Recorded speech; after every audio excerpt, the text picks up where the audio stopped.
June 15, 1942. The Libyan desert stretched endlessly under a pale, unforgiving sun, the horizon a wavering line of heat and dust. Hauptmann Klaus Brenner's Panzer III tank groaned over the uneven sand, each track leaving deep impressions in the dunes as if marking the slow march of inevitable fate. Sweat soaked his uniform, sticking to his skin beneath the heavy steel helmet, and the smell of engine oil, gunpowder, and hot sand filled the cabin. Brenner adjusted the periscope and squinted through the mirage, scanning the horizon for movement. Rumors from Rommel's staff had reached him days ago. Supply lines were failing, British forces were growing bolder, and the desert, which had once seemed an ally to the Germans, was now turning into an enemy itself. Every sand dune could hide tanks, infantry, or a sudden barrage of artillery, and every shadow seemed to move with sinister intent. Brenner's hands were steady, trained from years of drilling and armored warfare, but the weight of responsibility pressed down on him like the steel roof of the tank. This was not the controlled environment of training grounds in Germany or the mechanized warfare of Europe. This was chaos incarnate, amplified by the desert's harsh reality. The sun climbed higher, casting long shadows behind his tracks and turning the sand into blinding white glare, reflecting the same merciless scrutiny Brenner felt from his superiors. He thought of the soldiers under his command, young men barely 20 years old, clutching their rifles and peering from behind sandbags in makeshift positions, unaware that within hours their lives could be extinguished in a swirl of fire, steel, and smoke. As he moved his tank across the barren landscape, Brenner recalled the last message from the Afrika Korps command. The Allies are stretched thin, but their supply lines are endless. Watch every movement. Anticipate the unexpected. The words echoed ominously. Within the next 12 hours, Brenner's Panzer Company would face an ambush that was meticulously planned, executed with deadly precision, and aimed at exploiting the smallest error. Every decision, from the angle of the turret to the pace of advancement, would determine life or death, not just for him, but for every soldier in the company. The desert's heat became unbearable. The engines of his tanks roared like hungry beasts, echoing over the dunes and alerting any nearby reconnaissance. In the distance, he saw the faint glimmer of sunlight reflecting off what he first thought were distant sand ridges, but as he focused, the shapes resolved into armored silhouettes moving with mechanical precision. British Matilda tanks advancing under the cover of early morning haze. Brenner's heart tightened. His map, his training, and his experience had prepared him for strategic maneuvers, flanking movements, and armored duels, but nothing could prepare him for the sheer scope of industrialized warfare in the desert. He felt a twinge of dread and a surge of adrenaline at the same time. In this sun-scorched wasteland, courage was measured not in words or ideology, but in the cold calculus of survival, positioning, and firepower. Brenner's mind raced through contingencies, every tactical decision layered with the grim realization that failure would mean bodies strewn across dunes, tanks engulfed in fire, and the silent echo of defeat carried across hundreds of miles of empty desert. The young Hauptmann, once confident in the invincibility of German armor, now recognized the stark truth.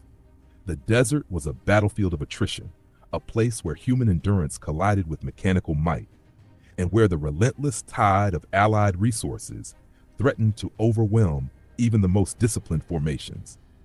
As Brenner gripped the steering levers and calculated the next ridge to climb, he caught sight of a dust cloud on the horizon. The prelude to the storm he knew was coming. The desert ghosts, as Allied intelligence had dubbed their armored reconnaissance units, were approaching. Brenner's mind focused, every nerve alert, every muscle coiled for action. This was not just a clash of soldiers. It was a collision of industrial capacity, tactical ingenuity, and human courage. The battle about to unfold would not only test the limits of the Afrika Korps, but also leave an indelible mark on those who survived, searing their memories with the harsh, unrelenting reality of war in the desert.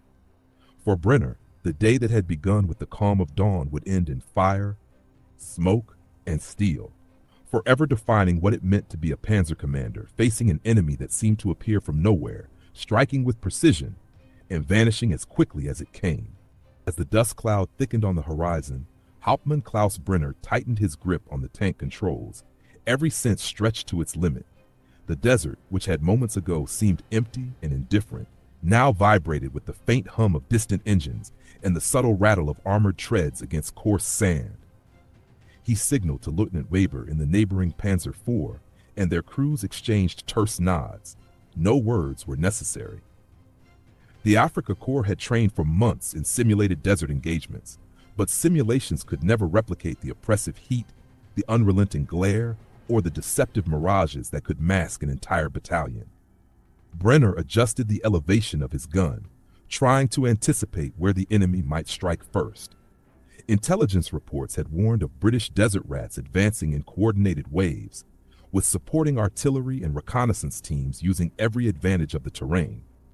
The desert, which to some seemed a barren wasteland, was actually a vast chessboard, each ridge and dune a potential point of ambush or artillery dominance. Brenner recalled the earlier briefing from his company commander. Every movement is being watched. Assume nothing is safe. Trust only your instincts and your firepower. Those words weighed heavily on him now. From the periscope, Brenner caught fleeting glimpses of enemy armor emerging from behind dunes, their shapes distorted by heat waves, a deceptive shimmer that made it difficult to gauge distance or number. He felt the familiar adrenaline spike, the simultaneous clarity and fear that comes only in moments of life or death decisions. The radio crackled to life intermittently, static-laced voices conveying fragments of reconnaissance updates. Brenner quickly realized the scale of the incoming force. This was no small raid. It was a full-scale assault, meticulously planned, with support units hidden and advancing from multiple directions. Each dust plume that appeared on the horizon signaled a unit that could outflank or destroy his position if underestimated. Every second counted, and hesitation would be lethal. Brenner felt a strange mixture of awe and fear. Awe at the discipline and coordination of the enemy, fear at the vulnerability of his own armored formation in the vast open desert. In the adjacent dunes, Brenner observed Italian units of the Axis struggling to keep pace. The collaboration of German and Italian forces in North Africa had always been fraught with tension, with logistical challenges, communication breakdowns, and differing levels of training, compounding the difficulty of defensive maneuvers. Brenner cursed under his breath at the thought of their unreliability in the coming hours. Yet there was no time for recrimination. Every moment spent worrying about allies or the harsh desert sun was a moment the enemy could exploit. He ordered his tank to ascend a ridge that would give them a better line of sight. Every movement deliberate, calculated, but executed with the urgency of men whose lives depended on mechanical precision and tactical foresight. As the first shells began landing in the distance, kicking up geysers of sand and smoke, Brenner felt the visceral reality of war close in. The thunder of artillery was not just sound. It was a physical presence, rattling the hull of the tank, shaking the sand beneath their tracks, and sending vibrations through his very bones. The psychological weight of anticipating the next strike, of knowing that a single misjudgment could ignite fuel, ammunition, or human flesh, pressed heavily on him. He thought of the young men in his unit, barely more than boys, eyes wide, faces set in grim determination, hands steady but hearts racing. Each one trusted his leadership. Each one relied on the cohesion of the company and the precise operation of these machines of war. One wrong maneuver, one overlooked ridge, and all of them could be lost in an instant. Brenner's mind raced through every tactical option, every fallback position, every conceivable contingency, and yet he knew that war was often decided by chance as much as by skill. And then, as if on cue, the enemy revealed their first wave. British Matildas crested a distant dune, their heavy armor glinting under the blinding sun, engines growling, guns poised. Brenner's tank commander instincts kicked in, and he barked orders with a crisp, professional intensity, the culmination of years of panzer training and battlefield experience. His crew responded with disciplined precision, loading shells, adjusting aim, and preparing for the engagement that would determine the survival of the company. The desert around them erupted with motion, the silent anticipation of minutes giving way to the thunderous reality of armored warfare. This was the moment when experience, courage, and mechanical reliability collided with the relentless, industrialized precision of the Allies. Brenner knew that what followed would test not just his skill but the very limits of human endurance, the endurance of men and machines alike. The desert ghosts were about to descend, and there would be no retreat, no sanctuary, only the unyielding arithmetic of firepower, terrain, and survival. The first salvo struck with a ferocity that immediately erased any illusion of calm. Shards of sand and rock exploded into the air as Brenner's Panzer maneuvered to engage the advancing British Matildas. The ground trembled beneath the weight of armored titans, and the air vibrated with the deep, guttural roar of cannon fire. Every shot fired was measured, deliberate, a combination of instinct and experience owned over months of desert campaigns. Brenner's gunner, Hauptfeldwebel Kurt Meissner, shouted coordinates through the heat-stretched radio, voice cutting through the mechanical cacophony. Each round that left the Panzer's barrel was a statement of defiance, a response to the unrelenting advance of the Allies. Yet with each hit they scored, more enemy armor seemed to appear, emerging from behind dunes, exploiting the undulating terrain to mask their numbers. The desert had become a living adversary, bending and reshaping itself to amplify the scale of the fight. As the British tanks advanced, their crews exhibited the same steely precision Brenner had admired from afar in countless intelligence briefings. But this was no rehearsal. This was the brutal arithmetic of armored warfare in real time.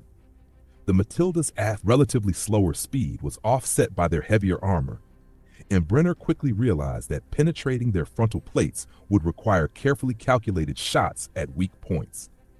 He adjusted the elevation, calculating the slight deflection caused by the scorching desert heat rising in waves above the sand. Every misjudgment, every fraction of a second delay, could mean the difference between disabling a vehicle or facing a devastating counterstrike. Explosions erupted all around, dust and smoke churning into chaotic plumes that obscured vision and disoriented both men and machines. Brenner's mind raced as the tactical landscape shifted unpredictably. A dune that had seemed safe a moment ago now revealed hidden enemy artillery, spitting shells that buried themselves in the sand and rock with terrifying precision. Each impact sent shrapnel whistling through the air, threatening the exposed hatches of the German Panzers and forcing crews to press themselves against the armored hull. The psychological toll was immediate. The desert's quiet had been replaced by relentless mechanical violence. Brenner could hear the tense murmurs of his crew, the metallic clatter of shells being loaded, and the nervous rhythm of hands gripping controls, each man acutely aware that the margin for error was microscopic. In the distance, Axis artillery units attempted to provide covering fire, but miscommunication and the ever-shifting positions of the enemy rendered many shells ineffective. Brenner cursed the limitations of his support network. The Italian units lagged behind, vehicles bogged down in soft sand or stalled on rocky outcrops. Every second of delay allowed the British to press forward, their numerical advantage slowly beginning to tell. Despite years of training, even the most disciplined crews could not fully compensate for the logistical and tactical challenges that the desert imposed. The realization struck Brenner like a physical blow. Bravery alone could not counterbalance the relentless efficiency and coordinated firepower of a well-supplied enemy. Yet even amid the chaos, moments of mechanical poetry emerged. Brenner's Panzer, angled perfectly along a ridge, fired successive rounds that struck the sides of two advancing Matildas, immobilizing them instantly. Dust and smoke enveloped the battlefield, and for a fleeting instant, German crews felt the intoxicating surge of temporary dominance. But that surge was short-lived. The British, trained in rapid recovery and supported by accompanying infantry, used the dust clouds to their advantage, maneuvering new tanks into firing positions while engineers prepared flamethrowers and anti-tank weapons. Brenner recognized the pattern immediately. Every victory would be met with a counter, every strike repelled by another force lurking beyond the dunes. The desert had become a crucible where strategy, timing, and human endurance were tested simultaneously. By mid-afternoon, the sun hung like a molten disk over the battlefield, shadows lengthening as the heat shimmered in waves across the sand. Brenner's crew was exhausted, eyes red from the glare, hands blistered from controls, muscles screaming from the constant tension. Yet the engagement raged on, a relentless ballet of steel, fire, and smoke. The rhythm of battle had become hypnotic. Fire, maneuver, reload, adjust, and fire again. Each tank destroyed was immediately replaced by another advancing from hidden positions. The mechanical war machine of the Allies was ceaseless, industrial in its calculation, and terrifying in scale. Brenner understood that this clash, no matter how well fought by his crew, was as much a battle of endurance and resources as it was of skill. As the late afternoon sun scorched the desert sands, Brenner could see the horizon darken with the dust clouds raised by approaching Allied reinforcements. Infantry columns, accompanied by armored support and motorized artillery, moved in a coordinated rhythm that spoke of rigorous planning and precise timing. Every dune that had seemed like a protective bulwark now exposed them to new threats, and Brenner's mind raced to anticipate their maneuvers. Communication lines crackled intermittently, yet every message seemed to arrive too late. The fluidity and scale of the Allied advance constantly outpaced the Axis command's attempts to react. German radio operators struggled to maintain connection, voices strained with urgency, repeating orders that were often lost in static or delayed by distance. It became painfully clear. This was no isolated skirmish, no brief probe by enemy forces. It was a meticulously orchestrated offensive designed to overwhelm every defensive position simultaneously. Axis forces, already stretched thin from continuous engagement since morning, scrambled to reposition. Artillery units tried desperately to provide suppressive fire, but the ever-moving Allied waves rendered their calculations almost useless. Brenner observed his comrades, the faces in the tank hatches streaked with sweat and grime, muscles tense, eyes scanning for the next threat. Every German crewman knew the danger of miscalculation. A single misfired shell or delayed maneuver could expose a vehicle to a mobilizing fire, leaving it vulnerable to infantry anti-tank teams armed with bazookas and flame projectors. Yet courage alone could not substitute for numbers or material. Axis soldiers were fighting a war that their logistics could not support against an enemy that seemed to multiply with every passing minute. The desert, once a familiar ally in German desert campaigns, now seemed mercilessly neutral. Natural cover that might have concealed a flanking maneuver was compromised by aerial reconnaissance and the relentless thrum of Allied motorized units. Brenner noticed the patterns in the dust, small marks indicating infantry advancing from unexpected directions, armored units exploiting minor terrain variations, engineers preparing to breach obstacles that had earlier seemed impassable. The battlefield had evolved into a multidimensional puzzle where every decision carried disproportionate consequences. In many moments, it seemed as if the Allies anticipated the Axis moves before they even happened, their coordination a machine-like demonstration of modern industrial warfare. Amid this growing pressure, morale began to fray. Tank crews and infantry alike faced the psychological strain of continuous engagement, watching comrades fall and vehicles burn, yet seeing no diminution in enemy strength. Brenner himself felt a gnawing tension in his chest, a mixture of fear, determination, and disbelief at the sheer scale of opposition. He realized that even a perfectly executed maneuver could be rendered meaningless in seconds by the arrival of fresh enemy units. The Axis forces were being forced into reactive measures, never able to dictate the pace of battle, and the overwhelming volume of Allied firepower imposed a rhythm that they could not hope to control. Reinforcements arrived in waves, and each wave seemed larger than the last. Brenner's eyes traced the horizon as armored convoys rumbled forward, infantry moving in disciplined columns, engineers advancing with bridging equipment, and flamethrowers ready for any obstacle. The Allies had mastered combined arms tactics on a scale Brenner had never witnessed firsthand. His panzers, despite their mechanical precision and seasoned crews, were now operating in a shrinking bubble of tactical effectiveness. Attempts to flank, counterattack, or withdraw were hindered by exposed terrain, misaligned artillery, and the continuous pressure of enemy fire. Each tank loss further compounded the strain on surviving units, yet Brenner and his men fought on, aware that surrender was not an option they could even consider. By dusk, the battlefield had transformed into a haze of smoke, sand, and fire. Brenner watched helplessly as previously secure positions were overrun, small pockets of Axis resistance crushed beneath the sheer volume of Allied coordination. Even experienced commanders struggled to maintain situational awareness. Miscommunication and rapid shifts in terrain control meant that units acted in isolation, sometimes firing on phantom targets, sometimes hesitating at critical junctures. The Allies' relentless momentum left no room for recovery, and Axis strategic options narrowed with every passing hour. Brenner could feel the pulse of industrialized war, the cold mechanical rhythm of a force with virtually unlimited reinforcements and supply lines that operated with terrifying efficiency. Despite the chaos, moments of improvisation emerged. Brenner directed his remaining tanks to create temporary choke points, using natural ridges and obstacles to funnel enemy armor into kill zones.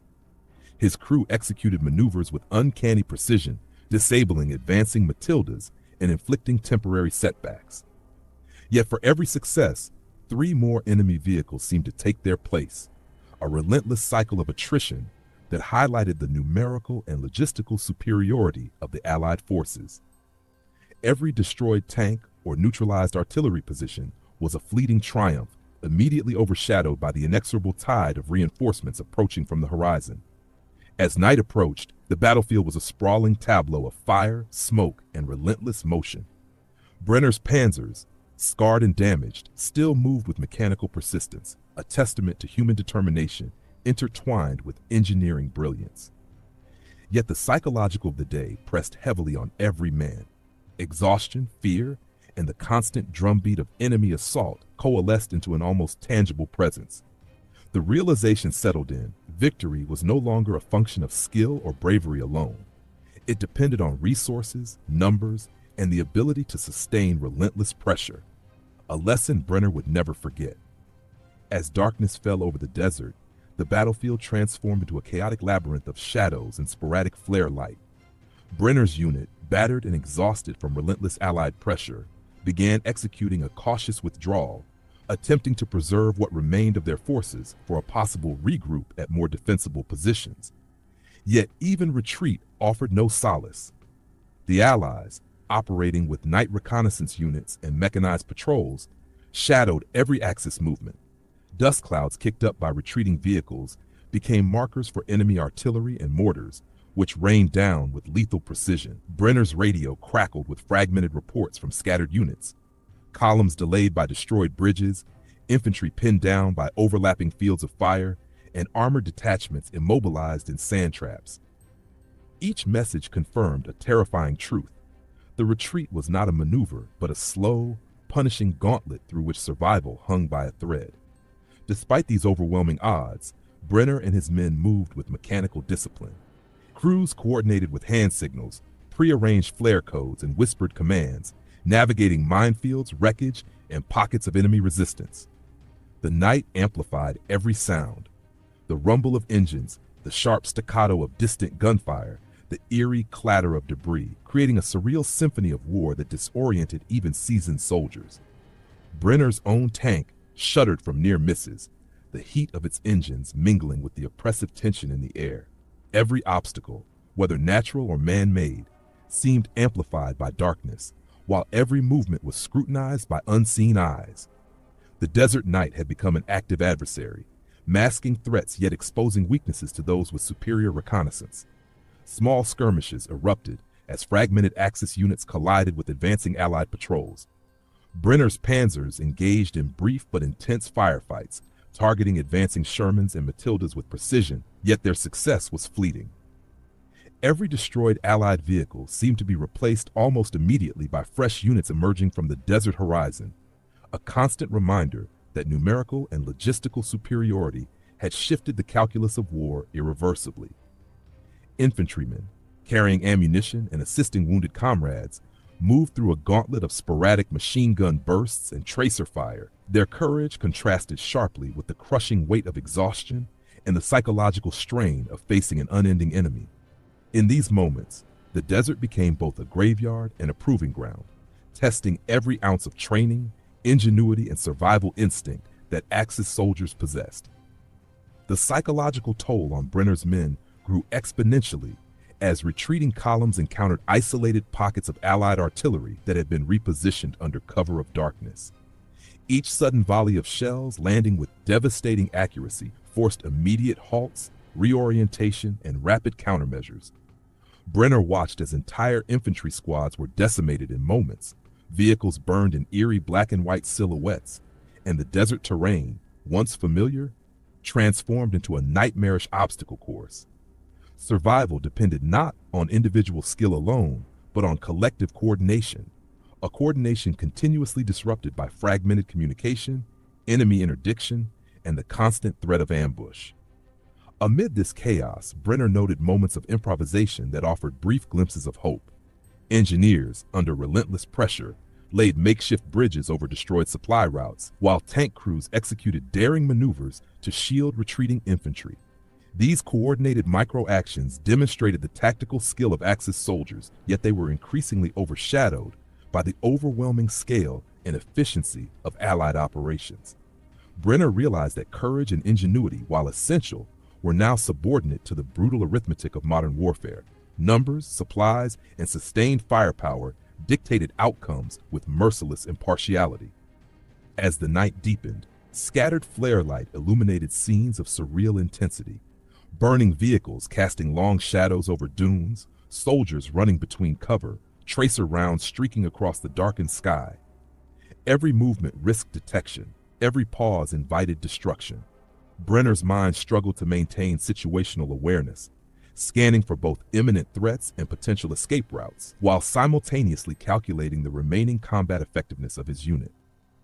The night became a relentless teacher, driving home lessons that no daylight battle could convey. In the age of industrialized war, even the best-trained soldiers could be rendered impotent when logistics, reinforcements, and firepower favored the enemy so decisively. Attempts to consolidate remaining units were repeatedly thwarted. Tanks became immobilized in soft sand, infantry columns became disoriented without visible landmarks, and intermittent artillery barrages prevented any prolonged regrouping. Brenner watched as comrades fell victim to the relentless pressure of a foe who, even under night conditions, exhibited operational superiority in every measurable way. The Axis strategy of organized withdrawal was reduced to sporadic survival maneuvers, with units acting independently rather than as cohesive formations. Each moment of improvisation underscored the widening gap between human courage and industrial-scale warfare. By midnight, Brenner's unit reached a temporary respite atop a small ridge. From this vantage, the desert below glowed faintly with distant fires, armored silhouettes, and scattered flares marking ongoing skirmishes. Exhaustion weighed heavily on every man, yet there was no time to recover. Reports indicated that fresh Allied units would continue pressing within hours, maintaining the pressure relentlessly. The tactical landscape had shifted irrevocably. Axis forces no longer dictated the pace of battle, but reacted continuously, attempting to survive a war increasingly measured in industrial output rather than skill or valor.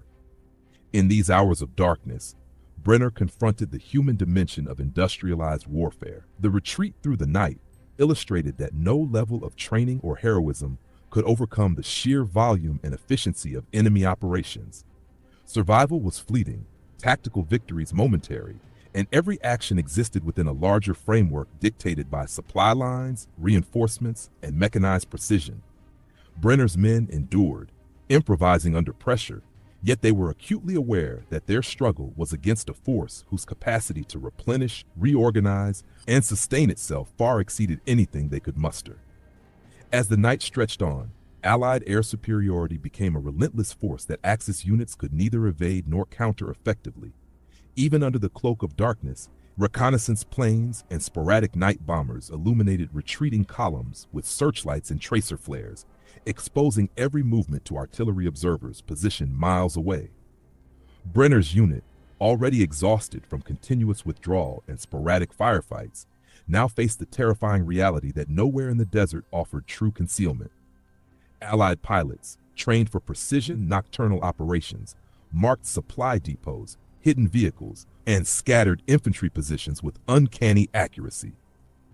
Each strafing run or light burst forced Brenner to divert scarce ammunition and energy to desperate defensive measures, stretching his unit to the breaking point. The night had become a theater dominated by mechanized observation, and the Axis soldiers were unwitting actors trapped in the glare of industrial warfare. Every attempt at consolidation was undermined by the combined effect of aerial reconnaissance and artillery coordination. Allied spotters, linked directly to forward batteries, directed barrages onto even minor gatherings of Axis troops. Brenner watched as engineers attempting to repair destroyed bridges were immediately targeted by artillery, collapsing their labor into rubble within minutes. Tanks immobilized by soft sand or debris became glowing beacons, their silhouettes outlined against intermittent fires and flare illumination. Infantry, moving between cover, faced crossfire from both the ground and the sky. The psychological impact was immense. Even experienced soldiers began exhibiting signs of acute stress, some freezing in place while others charged forward blindly, driven by fear rather than strategy. Discipline, while a hallmark of Axis military tradition, faltered under this unrelenting, omnipresent pressure. Despite the overwhelming situation, Brenner's unit demonstrated flashes of tactical ingenuity. Rearguard teams laid mines behind retreating convoys to slow advancing Allied units, and tank crews executed sudden flanking maneuvers to cover infantry withdrawal. Yet these acts of heroism were increasingly symbolic. Each temporary reprieve only highlighted the scale of disparity. Allied forces could replace losses within hours. Every destroyed vehicle or fallen soldier was but a minor dent in a force that operated with near constant replenishment. Brenner recognized a painful truth. Human skill and courage, honed over years of training, were rapidly being eclipsed by the Allies' industrialized operational tempo. The desert night was punctuated by the ominous roar of engines and the staccato bursts of flares tracing lines across the sand. Allied night reconnaissance aircraft swooped low, mapping Axis positions with infrared and guiding artillery fire with near-perfect precision. Brenner felt as though the very desert itself had turned against him. Each dune, ridge, and valley transformed into a trap under the scrutiny of mechanized observation. Movements that would have been safe under traditional night conditions now carried lethal risk. Every decision required balancing speed against exposure, initiative against vulnerability, a calculus that became increasingly impossible under sustained surveillance and attack. Axis command attempted to mitigate these pressures by issuing orders to disperse and regroup at secondary positions, but communication lines were under constant bombardment. Radio signals were jammed or intercepted, leaving units to interpret incomplete orders independently. Brenner's tank crew found themselves navigating toward coordinates that no longer reflected the reality on the ground. They encountered abandoned positions, destroyed vehicles, and disoriented infantry from other units, a testament to the disintegration of cohesive defensive planning.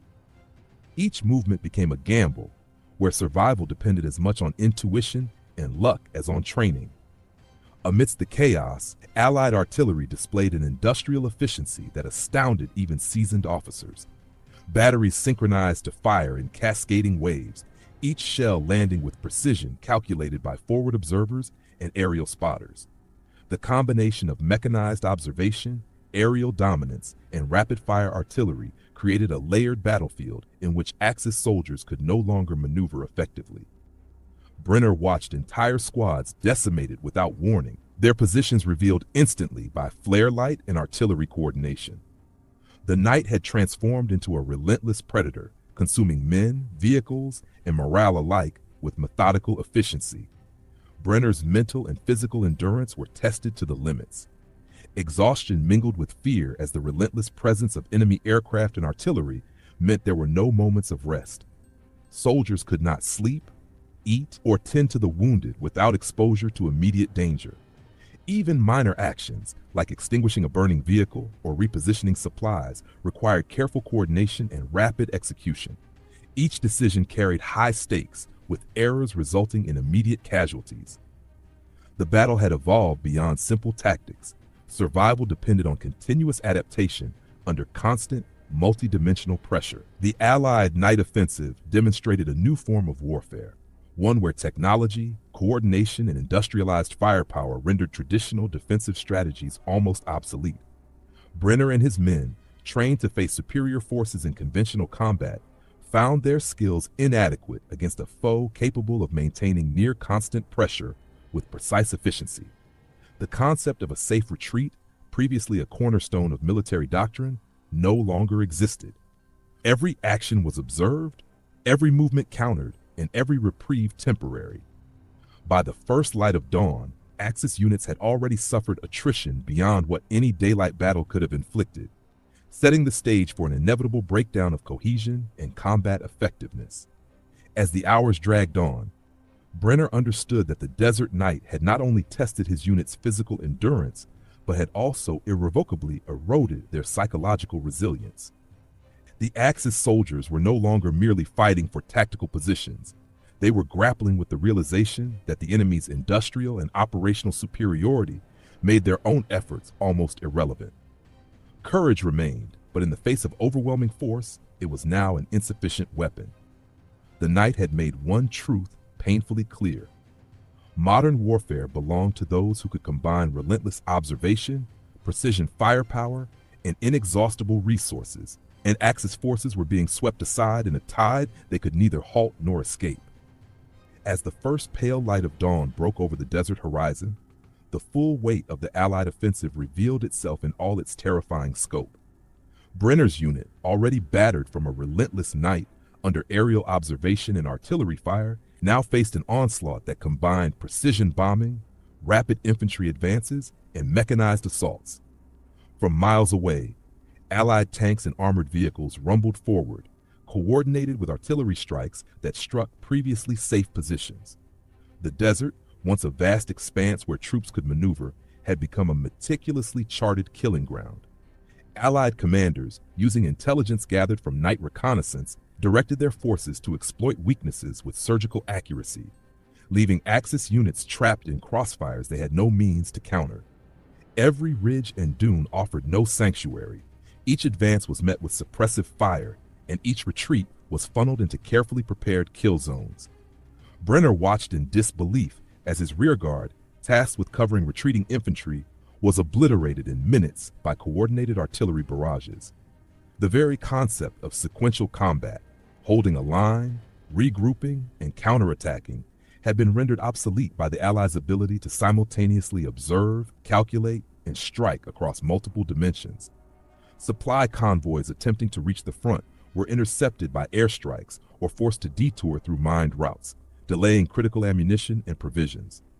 The disparity between Allied and Axis resources became painfully obvious. For every destroyed tank or lost soldier, the Allies could bring forward 3 more in mere hours. Brenner's unit, conversely, struggled to replace even basic supplies, leaving men fatigued, thirsty, and demoralized. The psychological toll on Axis soldiers intensified with each passing hour. Exhausted from the night's ordeal, they now faced an enemy advancing with seemingly limitless resources and meticulous planning. Officers shouted orders that were impossible to execute, squads fragmented under the pressure of simultaneous attacks from ground, air, and artillery. Some soldiers froze in fear, unwilling or unable to move, while others charged recklessly, knowing that survival depended on constant movement. Brenner himself, a veteran accustomed to facing superior forces with skill and courage, felt an unfamiliar dread creeping in. The Allies weren't just fighting, they were executing a perfect orchestration of industrial power, and human skill alone could not bridge the gap. Amidst the chaos, the Allies showcased their mastery of combined arms warfare. Infantry advances were synchronized with tank maneuvers and artillery barrages, while aircraft provided continuous overwatch, targeting Axis strongpoints and armored formations with devastating precision. Where the Axis tried to concentrate forces, they were met with overwhelming firepower. Where they attempted dispersion, they were harried and cut off by mobile enemy units. Each action by Brenner's unit seemed anticipated. Every maneuver countered, until the Axis defense resembled not a fighting force, but a series of desperate, fragmented gestures in response to an unstoppable machine. Brenner witnessed the collapse of cohesive defense firsthand. Entire battalions, cut off from command and communication, surrendered or were annihilated in minutes. Machine gun nests, once formidable, were neutralized by combined artillery and armored assaults. Infantry pockets were surrounded and systematically eliminated. The remaining tanks, their crews exhausted and ammunition depleted, attempted futile counterattacks that were cut down before reaching Allied lines. Even the bravest officers, invoking every ounce of training and experience, could do little against an opponent whose numerical and logistical superiority rendered tactical ingenuity almost irrelevant. The desert battlefield, under the light of dawn, became a theater of total war. Smoke from burning vehicles and wrecked positions drifted across the horizon, mingling with the dust kicked up by advancing Allied columns. The cacophony of shells, gunfire, and explosions was punctuated by the hum of reconnaissance aircraft overhead, as if the very air itself conspired against the Axis forces.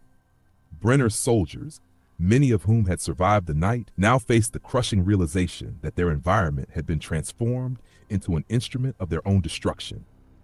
Every ridge and valley was monitored, every movement predicted, every attempt to regroup anticipated. Modern warfare, as Brenner would later reflect, was not fought on courage or training alone, but on the ability to apply industrial power with relentless efficiency. By mid-morning, Axis cohesion had all but evaporated. Brenner's unit, once part of a disciplined defensive line, had fragmented into isolated squads, each attempting to survive independently. Communication with higher command had collapsed entirely, and attempts to coordinate counterattacks were impossible. The Allies, meanwhile, continued advancing in disciplined waves, exploiting breaches and reinforcing successes almost instantly. Brenner recognized that survival now depended less on fighting skill and more on luck, ingenuity, and the ability to remain unseen. Each moment carried the weight of life or death, with no respite in sight. The scale of the Allied dawn offensive drove home a stark lesson. The industrial and technological might of modern armies dictated the outcomes of battles far more than bravery or battlefield genius. Brenner, along with his surviving comrades, now confronted a truth that would haunt them long after the desert fell silent.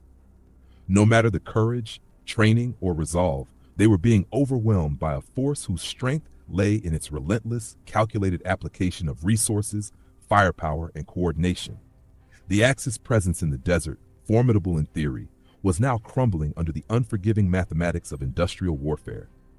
Even as the sun climbed higher, the Axis soldiers struggled to adapt. The desert had become an unforgiving crucible, stripping away morale, discipline, and hope in equal measure. Brenner, watching men around him either perish or surrender, realized that the battle was no longer about territory. It was about the survival of humanity in the face of mechanized efficiency. The Allies, executing their plan with meticulous precision, demonstrated that victory in modern warfare was built not only on valor, but on the ability to leverage resources, technology, and coordination to an almost unstoppable degree. By mid-afternoon, the relentless Allied advance had pierced deep into what had once been the heart of the Axis defensive network. Brenner's remaining soldiers, exhausted and demoralized, found themselves in scattered pockets, isolated from one another and from any coherent command structure. Where the Axis had planned to slow the Allied push through fortified positions and defensive firepower, the invading forces had already neutralized these strong points with coordinated infantry and mechanized assaults. Every ridge, every dune, every narrow pass that Axis officers had intended to use as a choke point had been anticipated, mapped, and overwhelmed by the combination of Allied artillery, armor, and precise air reconnaissance. Brenner, a seasoned officer, could only watch as his careful preparations crumbled under the weight of a force that seemed limitless in manpower, firepower, and coordination. The logistical brilliance of the Allies was particularly devastating. While Axis soldiers struggled to move ammunition, fuel, and supplies under constant threat of attack, Allied convoys advanced with near-clockwork precision. Mobile depots and pre-positioned supply points ensured that advancing units never lacked the resources necessary to maintain momentum. Each destroyed Axis vehicle, each lost position, only hastened the Allies' progress, as they exploited gaps and immediately reinforced breakthroughs with fresh infantry, tanks, and artillery. Brenner's men, by contrast, had nothing to replace their losses. Every destroyed vehicle or spent ammunition crate was irreplaceable. The contrast between the two forces was stark. The Allies had transformed logistics into a weapon as powerful as any gun, and the Axis had no counter. Air superiority further magnified the Allies' advantage. Fighter bombers patrolled relentlessly, strafing supply lines, engaging retreating Axis units, and coordinating attacks with ground forces. The Axis anti-aircraft defenses, sparse and scattered after the morning's engagements, were ineffective against this constant onslaught. Brenner watched helplessly as ammunition convoys were obliterated from the air, cutting off his soldiers from the most basic means of defense. The psychological toll was immense. Even the bravest men began to doubt whether resistance was worth the cost. Survival seemed arbitrary, determined not by skill or courage, but by chance and positioning under the relentless observation of Allied air power. By late afternoon, entire Axis formations had ceased to function as coherent units. Brenner's company, once part of a disciplined line, had fragmented into smaller groups, each trying to navigate the desert independently. Attempts to regroup were met with artillery fire or tank ambushes, leaving only the faintest hope of organized resistance. Officers shouted orders that went unheeded, while men froze under the combined pressures of exhaustion, fear, and the overwhelming numerical and logistical superiority of the enemy. Brenner realized that the battle had ceased to be tactical. It had become a demonstration of industrial warfare's dominance, where planning, production, and coordination outweighed battlefield heroics. Every attempt by the Axis to mount a counterattack was met with instant, devastating response. Artillery barrages, coordinated airstrikes, and armored flanking maneuvers rendered even the most audacious assaults suicidal. Brenner witnessed brave squads cut down before reaching enemy lines, their efforts nullified by an opponent who could absorb losses and reinforce positions faster than the Axis could adapt. Every strategic position lost accelerated the Allies' momentum, turning once defensible terrain into a corridor for further advance. The battlefield had become a moving testament to the power of supply chains, industrial output, and precise coordination, forces that Brenner had been taught to respect but never fully comprehend until now. The desert itself, once a familiar theater for maneuver and tactics, now amplified the Allies' dominance. Open expanses exposed Axis soldiers to long-range observation and fire, while the Allies' superior mobility allowed them to envelop positions and cut off retreat routes. Brenner and his men tried to exploit cover and terrain, but each ridge they attempted to hold was systematically attacked with combined arms efficiency. The Allies moved like a single organism, their units acting in concert with mechanical precision, while Axis soldiers fought in isolated, desperate fragments. The gap between the two forces was not merely numerical, it was structural, logistical, and psychological. As night began to fall, the devastation wrought by the day was evident across the battlefield. Axis positions were abandoned, vehicles destroyed, and soldiers scattered. Brenner, still moving with a small remnant of his company, observed the relentless pattern. Wherever resistance had formed, it had been systematically neutralized. Wherever gaps existed, the Allies had expanded their control. The psychological impact was profound. Men who had believed in the invincibility of their positions, the strength of their training, and the righteousness of their cause now confronted the terrifying reality that modern warfare had shifted from courage and skill to industrial output and logistical dominance. By the end of the day, the Allied forces had advanced tens of miles beyond initial projections, establishing fortified positions and supply points that ensured continued momentum. Brenner's survivors, battered and demoralized, began to grasp the magnitude of what had just occurred. The battle was no longer about holding the line or executing maneuvers. It was about survival against a force that could replace losses, coordinate across land, air, and sea, and maintain relentless pressure without pause. The Axis had met modern industrial warfare in its purest form, and it had failed. The lessons of the Desert Campaign were seared into Brenner's memory. Tactics, bravery, and experience mattered, but only within the constraints of material and logistical reality. Against a force that could apply overwhelming resources with precision, even the most skilled soldiers were left fighting shadows, their efforts diluted by the enemy's inexhaustible capacity. By the close of day, the Axis position was shattered not solely by combat, but by the inescapable mathematics of production, supply, and coordination. By the early hours of the following morning, the battlefield bore the scars of relentless combat. Allied units, having exploited every weakness of the Axis positions, began consolidating gains, establishing fortified lines, and organizing supply points to ensure continued momentum. The survivors of Brenner's company, along with other fragmented Axis units, struggled to regroup, but the chaos was overwhelming. Roads and communication lines were severed, and scattered detachments moved blindly through terrain now dominated by enemy forces. Entire sectors that had been meticulously fortified and stocked now lay empty, abandoned under the pressure of a relentless opponent. It became increasingly evident that the Axis defense had ceased to exist as a coordinated entity. Officers attempted to issue orders, but the fragmented nature of their forces rendered commands irrelevant. Soldiers moved instinctively, often driven by a desire simply to survive, rather than any sense of strategic purpose. The psychological impact on Axis troops was profound. Soldiers who had been trained to hold positions at all costs, who had been indoctrinated with the belief in the invincibility of their equipment and tactics, now faced the stark reality of modern industrial warfare.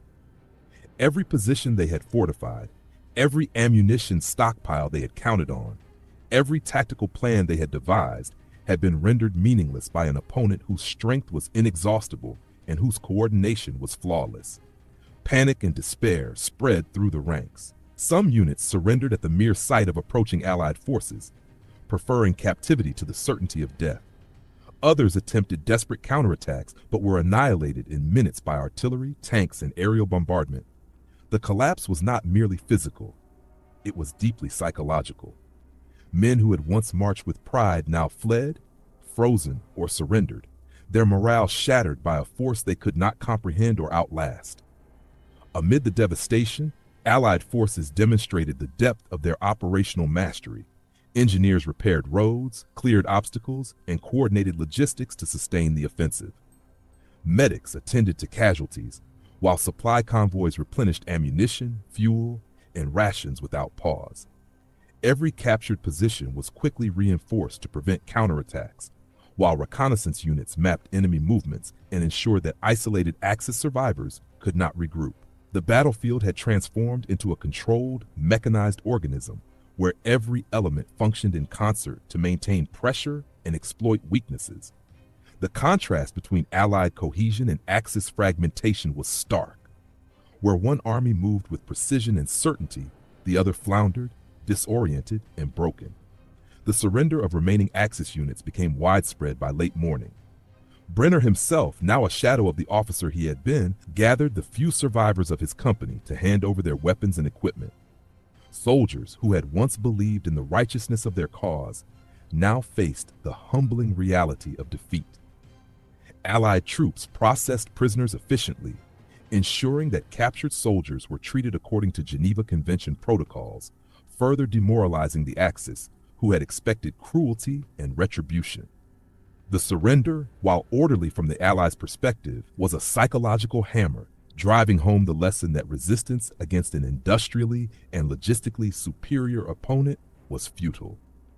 Air power continued to dominate the skies, preventing any regrouping or escape.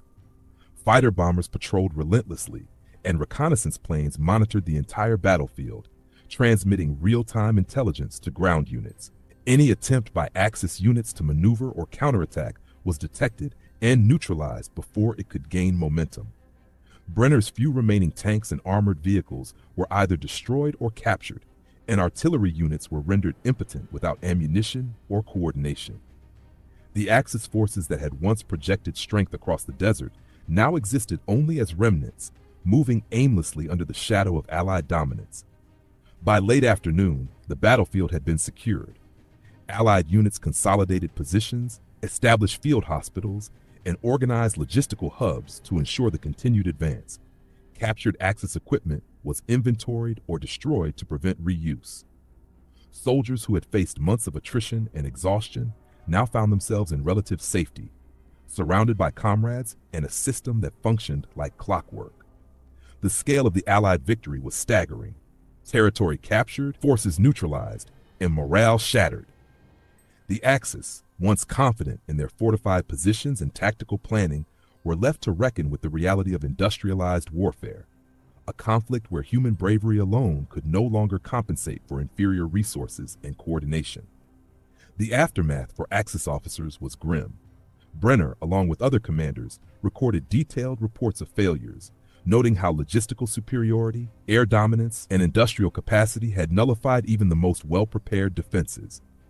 Personal courage, tactical acumen, and battlefield experience mattered little in the face of an opponent who could replace losses overnight, coordinate attacks with mechanical precision, and sustain relentless pressure without pause. Memoirs later reflected a shared realization among Axis veterans. The war had shifted from the heroics of soldiers to the might of production, planning, and supply. Normandy, North Africa, or any front, the lesson was the same. Modern war belonged to those who could manufacture victory faster than the enemy could fight. As night fell, Brenner and his few remaining soldiers settled into the shadows of defeat. They were alive, but the experience had transformed them. Exhaustion was compounded by the heavy weight of understanding that their positions, their training, and even their courage could not overcome the industrial-scale reality of the Allied war machine. The desert, once a theater for maneuver and tactics, now stood as a silent witness to the collapse of what had once been a formidable Axis defense. Allied forces, organized, resupplied, and relentless, had proven that modern warfare was not won by bravery alone, but by a combination of strategy, coordination, and overwhelming logistical superiority. With the desert finally under Allied control, the magnitude of the victory became clear. Supply lines were secure, captured territory stabilized, and remaining Axis forces had either surrendered, fled, or been eliminated. Engineers repaired critical roads, bridges, and airstrips, ensuring that the war machine could continue its relentless push deeper into enemy-held territory. Field hospitals treated the wounded efficiently, while medics and support staff worked tirelessly to manage the overwhelming number of casualties. Units rotated strategically, replenishing exhausted soldiers with fresh troops and maintaining momentum without pause. Every captured position was fortified against counterattacks, every advance calculated to maximize both operational efficiency and the psychological impact on Axis survivors. The battlefield, once a chaotic arena of fire and confusion, had transformed into a meticulously managed system, demonstrating the full scope of Allied organization and coordination. Surviving Axis officers, including Brenner, recorded their observations, acknowledging a bitter truth. The battle had not been lost due to bravery, strategy, or lack of tactical skill. It had been lost because they faced an enemy whose industrial, logistical, and operational capacity far exceeded anything they could muster. Men who had once believed in the invincibility of fortifications, the supremacy of armored units, or the precision of defensive planning now faced the humbling reality of modern war. Industrialized warfare had rendered human heroics only partially relevant. Victory belonged to those nations that could produce, coordinate, and deploy faster than the enemy could counter. The psychological scars of this realization would last a lifetime, transforming soldiers who survived the desert campaign into witnesses of history rather than conquerors. Meanwhile, Allied forces looked beyond the desert horizon, aware that this victory was one chapter in a global conflict that required relentless pressure, meticulous planning, and unwavering coordination. The lessons learned here about the importance of logistics, air superiority, and industrial capacity would be applied in every subsequent campaign, reinforcing a strategy that prioritized not just the courage of soldiers, but the strength of the system supporting them. The Axis, having confronted the reality of the Allies' production-driven approach to war, now understood the insurmountable challenge before them. Every surrender, every destroyed vehicle, every captured position was a testament to the effectiveness of the Allies' integrated strategy, and the Desert Campaign became a defining moment that highlighted the inevitable outcome of modern industrial warfare. For the soldiers who fought and survived, there was no celebration in the traditional sense. Instead, there was a quiet acknowledgement of endurance, survival, and the power of collective effort. Memories of intense firefights, collapsing fortifications, and the relentless roar of artillery would remain vivid, a permanent reminder of what it meant to face an opponent whose capacity to replace losses was virtually limitless. Letters home, reports filed, and photographs taken captured fragments of the experience, but no record could fully convey the scale of industrialized destruction, the precision of Allied coordination, or the psychological weight carried by both victor and vanquished. As the desert night descended once more, Allied forces established perimeter security, rotated troops for rest, and prepared for the next phase of operations. Captured equipment was cataloged, prisoners processed humanely, and the battlefield cleared of debris to facilitate continued movement. For the commanders on the ground, this victory represented more than just territory gained. It was confirmation of a doctrine that combined courage, strategy, and above all, industrial might. The lessons of this campaign would reverberate across theaters, shaping the conduct of future battles and influencing the broader outcome of the war. From the perspective of the Axis survivors, the Desert Campaign was a harsh teacher. Brenner and other officers reflected on the futility of relying solely on individual skill or fortified positions when facing a foe capable of overwhelming them in every conceivable way. The psychological toll was immense, yet it provided clarity. The modern battlefield was no longer about isolated heroics, but about systems, production, and the ability to sustain operations at an unprecedented scale. Understanding this would influence post-war military thought and doctrine, as well as the personal reflections of those who had endured the campaign's trials. Ultimately, the victory in the desert was a testament to the meticulous planning, logistical genius, and operational excellence of the Allied forces. Every soldier, engineer, pilot, and medic played a role in a complex network that ensured sustained success. The collapse of Axis forces, while marked by individual acts of bravery, was inevitable when confronted by an opponent who could consistently maintain pressure, replace losses, and adapt to the evolving battlefield. The Desert Campaign demonstrated that industrial capacity, coordination, and systematic execution had become the ultimate determinants of victory in modern warfare. And while the battlefield lay silent under the night sky, the story of endurance, strategy, and industrialized warfare remained vivid. Soldiers would carry memories of fear, loss, and fleeting triumphs, while historians and commanders would analyze every decision, every maneuver, and every logistical feat.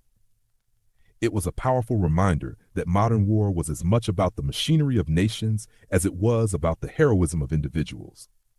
The lessons of the Desert Campaign would echo through time, illustrating the inexorable reality of warfare in the 20th century.